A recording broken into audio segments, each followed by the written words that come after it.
Let's talk tissues, but not this type of tissue. Today we're going to be talking about tissue engineering, which is a relatively new STEM topic. Tissue engineering is a biomedical engineering discipline, which was evolved from biomaterials.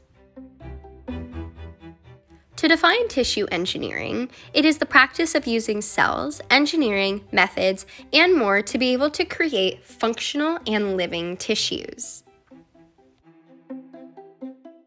Tissue engineering's ultimate goal is to be a cure, but the goal now is to construct functional tissues in order to restore, maintain, and to replace tissues throughout the body.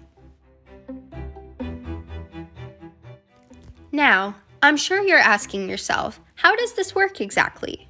Tissue engineering relies on 4 important factors. First, being cells. Cells are building blocks of tissues, and tissues are basic units of function in the body. Tissues are made up of multiple different cells. When there are multiple different cells, they are able to secrete their own support system. This support system is called extracellular matrices. Matrices are also called scaffolds. Not only can they support cells, but they can relay messages and signal molecules. Researchers have been able to manipulate this process to be able to mend damaged tissues or even create new tissues. Now, let's talk about scaffolding. Scaffolding is extremely important in the tissue engineering process. Without them as a support, the cells wouldn't be able to grow. They also act as a host for the biomaterials and the cells, so they are able to incubate, attach, and grow. Let's play a little game of heads up. I'm a growth factor, and I make cells healthy and productive in the tissue engineering process. What am I? I know, I'm a biomaterial.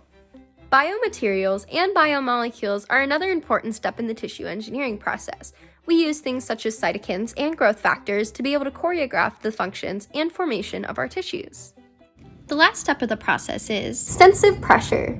Physical and mechanical forces are used to influence the development of cells. Tissue engineering is still a relatively new process, and it's not perfect quite yet.